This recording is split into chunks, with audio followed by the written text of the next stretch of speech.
জানেন তো? হ্যাঁ, সে তো জানি, কিন্তু আমার গিন্নির পায়ে এত ব্যথা যে এবারে আর জল ঢালতে যেতে পারবে বলে তো মনে হয় না। তাতে কি, আপনি দান করুন, বাবা দূর থেকে আশীর্বাদ দিয়ে দেবেন। দান? তা কিসের দান? এত ধুমধাম করে পুজো হবে, তার দান। এ কি, এতদিন ধরে মন্দিরে তো দান দেওয়ার কোনো ব্যাপার ছিল না। এবার আছে। দান করা সবচেয়ে বড় ধর্ম। হ্যাঁ, আমরা বুড়ো বুড়ি খুব অল্প অর্থে সংসার চালাই। আমাদের ছেলে যেটুকু পাঠায় তা দিয়েই চালাই। আমরা আর কি দান করব মন্ত্রী মশাই? দরকার হলে কদিন না খেয়ে থাকবেন, বাবার নামে উপোস করবেন, আর যে দান করবে না আমি তাকে এই রাজ্যে থাকতে দেব না। ওরে বাবা রে, দিচ্ছি দিচ্ছি দিচ্ছি। আর শুনুন, এই দানের ব্যাপারটা যেন পাঁচ কান না হয়, নইলে কিন্তু। ওরে বাবা, না না না, ঠিক আছে ঠিক আছে। আজকে সারাদিনে ভালোই রোজগার হয়েছে, কি বলিস বটা?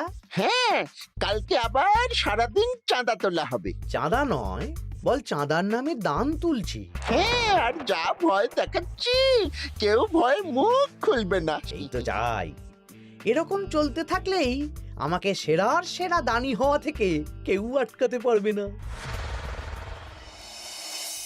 এই তুমি এই ভর দুপুরে বস্তা কাঁধে নিয়ে কোথায় যাচ্ছ গো? একটু জঙ্গলের দিকে যাচ্ছে গিন্নি, শুকনো কাঠ নিয়ে আসি। পুজোর দিন তো ভোগের রান্না করতে জ্বালানি লাগবে, দেখি শুকনো কাঠ নিয়ে রাজবাড়িতে দিয়ে আসবো। বেশ বেশ বেশ, যাও। হে দেবাদিদেব মহাদেব, তুমি একটু দেখো বাবা।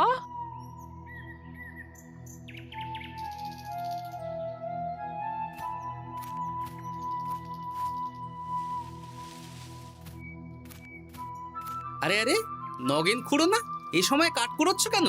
কি আর করব গোপাল, কাঠ কুড়িয়ে নিয়ে যাচ্ছি, এবার এগুলো হাটে বেচবো। সে কি গো, তোমার ছেলে তো শহরে চাকরি করে বলেছিলে, এ মাসে সে অর্থ পাঠায়নি? সে তো পাঠিয়েছিল বাবা, কিন্তু আর ভাগ্যের পরিহাস, কি বলবো বলো। কি হয়েছে, কোনো সমস্যা নাকি? না না না, সমস্যার কথা জানানো যাবে না, জানালেই আমাদের বিপদ। আরে কি হলো, চুপ কেন? কি গো খুড়ো, কিছু বলো। কাউকে বলবে না তো বাবা? না না, বলো না, আমি কাউকে বলবো না, আমাকে বিশ্বাস করতে পারো। আসলে আজকে সকালে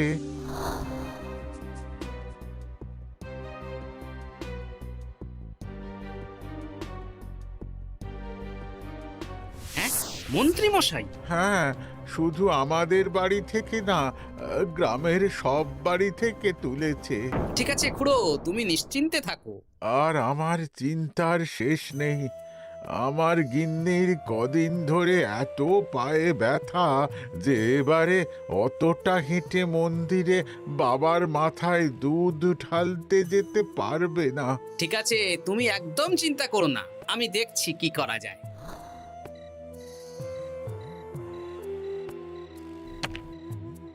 প্রহরী, এটা ভাড়ার ঘরে রেখে দিয়ে এসো।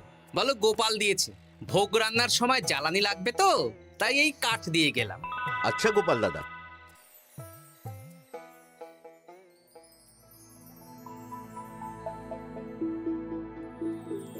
তারপর সবাই কিছু অর্থের যোগান করতে পারলে?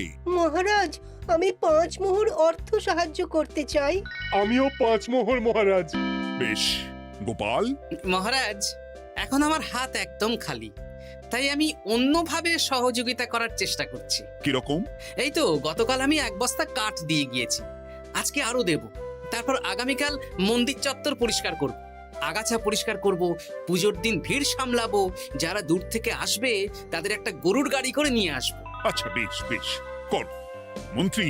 মহারাজ, এই নিন, এতে 200 মোহর আছে, আমি আরো দান করব, আপনি কোনো চিন্তা করবেন না মহারাজ। বাহ বাহ বাহ বাহ, এ তো বিশাল ব্যাপার। আমি জীবনে অনেক পাপ করেছি, তাই এখন দান করে একটু যদি পুণ্য লাভ হয় সেটাই আশা। বেশ বেশ পণ্ডিত, তুমি আর রাজবৈদ্য তাহলে পুজোর দশকর্মা দ্রব্যাদি কেনাকাটা শুরু করো। এখন ধারে নিয়ে আসবে, পুজোর পরে সব শোধ করে দেওয়া হবে। আচ্ছা মহারাজ, ঠিক আছে।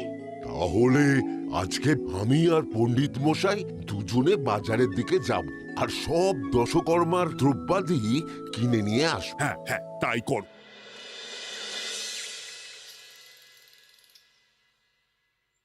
এই ঘটা পুঁটির বাবা একটা কানা করিও চাঁদা দেয়নি। হ্যাঁ, আমার মাথায় একটা বুদ্ধি আছে। কি বুদ্ধি? দেখ, ওদের বাড়ির বাইরে একটা শাড়ি ঝুলছে। শাড়িটা দেখে খুব একটা ওই পুরানো মনে হচ্ছে না। ওটা হাত সাফাই করে বাজারে বেচে যা অর্থ পাবো সেটাই মন্ত্রী মশাইকে দেব, তাই তো? একদম তাই।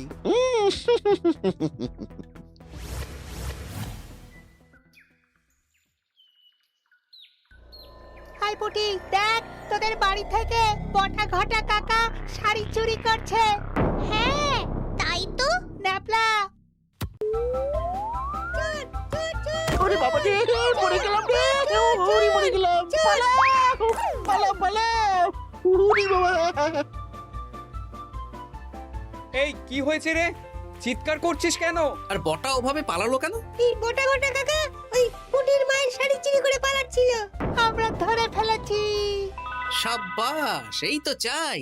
তার মানে মন্ত্রী মশাই এখন দান করার জন্য চুরিও করাচ্ছে। বাহ! কি ভাবছো গোপাল দাদা? না, কিছু না। আচ্ছা পুটির বাবা, তোমাদের বাড়ি মন্ত্রী মশাই চাঁদা তুলতে আসেননি? এসেছিলেন তো, কিন্তু আমি বলে দিয়েছি আমি পারবো না। নিজেদের বীজ ধান কেনার অর্থ নেই, চাঁদা দেবো কি করে? আচ্ছা, এই ব্যাপার, এবার বুঝতে পেরেছি। অনেক ভয় দেখালেন, চমকালেন, কিন্তু কিচ্ছু দিইনি। তাই বটা ঘটা চুরি করতে এসেছিল। বুঝেছি।